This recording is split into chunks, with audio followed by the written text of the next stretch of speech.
Hi అండి. ఈరోజైతే నేను మా ఇంట్లో వెనిలా ప్లస్ చాక్లెట్ ఫ్లేవర్ కలిపిన కేక్ తయారు చేశాను. చాలా అంటే చాలా బాగా వచ్చింది. మీకు ఇలా రావాలి అని అంటే ఖచ్చితంగా ఈ వీడియోని ఎక్కడ స్కిప్ చేయకండి. ఇందులో నేను చిన్న చిన్న చేంజెస్ చేశాను. సో అవి మీకు చాలా యూజ్ అవుతాయి. ప్లీజ్ తప్పకుండా చూడండి. ముందుగా ఒక కప్పు మైదా పిండి తీసుకుందామండి. మైదా పిండిని ఇట్లా స్ట్రైనర్లో వేసి జల్లించుకోవాలన్నమాట. దానివల్ల ఏమవుతుందంటే మనకి ఏదైనా ఉండలు కట్టినట్టుగా ఉంటే గడ్డలుగా ఉంటే అది ఆగిపోతుంది. సో అందుకని చెప్పేసి ప్రతి దాన్ని మనము ఇట్లా జల్లించుకోవాలన్నమాట. అలాగే బేకింగ్ పౌడర్ 1/2 టేబుల్ స్పూన్ వేసుకున్నాను నేను. మీకు స్పూన్స్ కూడా కనిపిస్తున్నాయి. అలాగే 1/4 స్పూన్ సోడా వేసుకున్నాను. ఒక పించ్ సాల్ట్ వేసుకున్నాను. సాల్ట్ వేసుకుంటే ఏమవుతుందంటే మనకి స్వీట్ ఐటెంలో టేస్ట్ అనేది ఇంకొంచెం చేంజ్ అయ్యి చాలా బాగుంటుంది. చాలామంది వేసుకోరు, కొంతమంది నేను చూశాను అనమాట. సో అందుకని నేను చెప్తున్నాను, మీరు చేసే ఏ స్వీట్లోనైనా కానీ కొంచెం సాల్ట్ వేయండి. అలాగే నేను 4 ఎగ్స్ తీసుకున్నాను. చాలామంది 3 ఎగ్సే యూజ్ చేస్తారండి. ఇక్కడ నేను 4 ఎగ్స్ ఎందుకు తీసుకున్నానంటే ఇందాక మీకు నేను చెప్పాను చూసారా measurements, baking powder, baking soda. ఆ మెజర్మెంట్స్ ఏంటంటే 1/2 కప్ మైదా, 1/2 కప్కి మనం వాడతాం అన్నమాట. సో అందుకని చెప్పేసి అప్పుడు మనకి సాఫ్ట్నెస్ అనేది కొంచెం తక్కువ వస్తుంది. సో మనకి స్పాంజీనెస్ కావాలంటే మనం ఏది యూజ్ చేస్తాము, ఎగ్స్ యూజ్ చేస్తాం. కాబట్టి నేను ఇంకొక ఎగ్ని ఎక్స్ట్రాగా యాడ్ చేస్తాను అనమాట. సో నాకు థాట్ వచ్చిందనమాట, అరే మనము పొంగటం కోసమే కదా ఇదంతా వేసుకుంటుంది అని చెప్పేసి. ఇప్పుడు నేను ఇందులో షుగర్ కూడా యాడ్ చేసేసాను, ఆయిల్ కూడా యాడ్ చేసేసాను అనమాట. సో మీరు కూడా కొంచెం నేను చెప్పిన మెజర్మెంట్స్లో చిన్న చేంజెస్ చేసి చూడండి, చాలా బాగుంటుంది.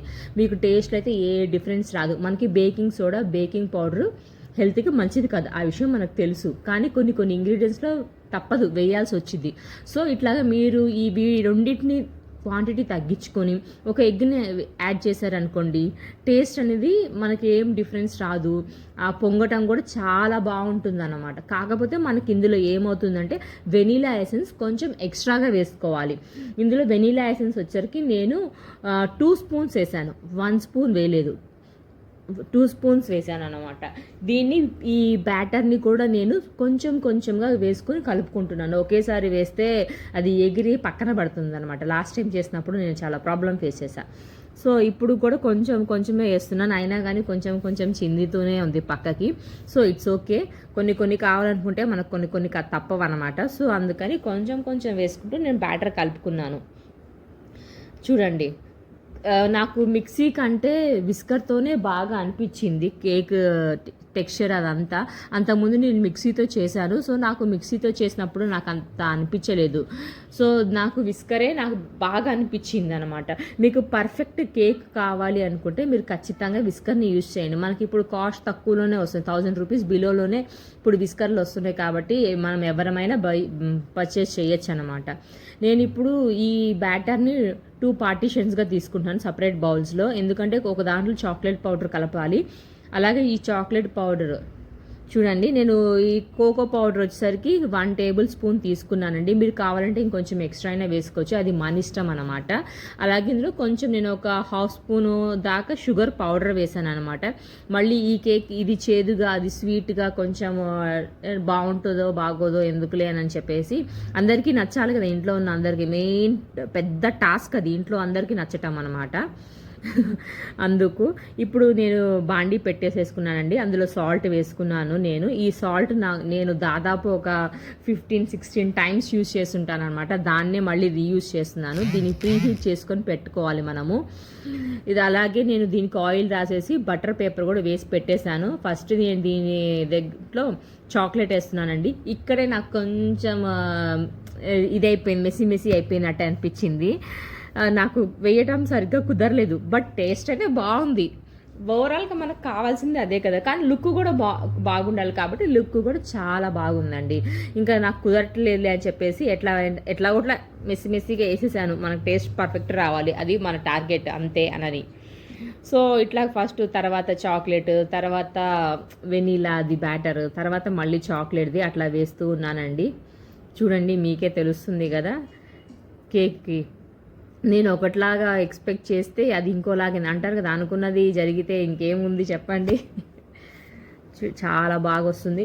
మీరు ఈ చిన్న స్టెప్స్ చేంజ్ చేసి చూడండి, ఒక్కసారి ట్రై చేసి చూడండి. ట్రై చేసిన వాళ్ళు ఎవరైనా ఉంటే ప్లీజ్ నాకు కమెంట్ చేసి చెప్పండి. లేకపోతే మీరు ఒక చిన్న లైక్ చేసినా కానీ నాకు అది సరిపోతుంది అనమాట. ఓకే, నేను చేసింది వాళ్ళు ట్రై చేశారు, నాకు నచ్చింది అని చెప్పుకోవడానికి అనమాట. అందుకు సో ఇలా దీన్ని ట్యాప్ చేసేస్తున్నానండి. లోపల బబుల్స్ ఉంటాయి కదా, సో దానికోసం అనమాట. ఇప్పుడు సాల్ట్ కూడా ప్రీ హీట్ అయిపోయింది, సో దాని మీద పెట్టేసుకున్నాను. మీరు ఎగ్జాక్ట్ 45 మినిట్స్ పెడితే చాలండి.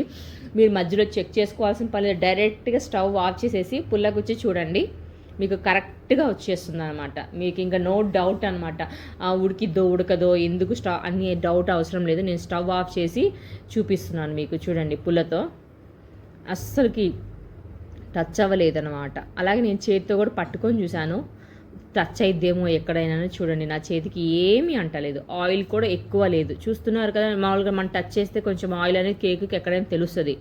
చూడండి, ఇట్లా ఉంది అనమాట కేక్ పొంగి. మా పాప కట్ చేస్తుంది అనమాట. మేము ఎవరైతే ఒక్కొక్కసారి ఒక్కొక్కళ్ళ బర్త్డే అనమాట. బర్త్డే అంటే బర్త్డే కాదు, కేక్ కోసం బర్త్డే అనమాట. ఒక్కొక్కసారి ఒక్కొక్కళ్ళు కేక్ కట్ చేస్తారు. మా పాప ఓపెన్ చేస్తుంది అనమాట. మీకు చూస్తే తెలుస్తుంది కదా కేక్ టెక్స్చర్ అనేది ఎట్లా ఉంది ఏంటి అనేది. మీరు కూడా ఇట్లా ఒకసారి ట్రై చేసి చూడండి. ఈ వీడియో మీకు నచ్చితే ప్లీజ్ లైక్ చేసి సపోర్ట్ చేయండి. ఇలాంటి మరిన్ని వీడియోలు మీ దగ్గరికి వస్తాయి అన్నమాట. చూడండి కేక్ ఎట్లా ఉందో. వావ్, చూడటానికి చాలా బాగుంది. Thank you for your watching.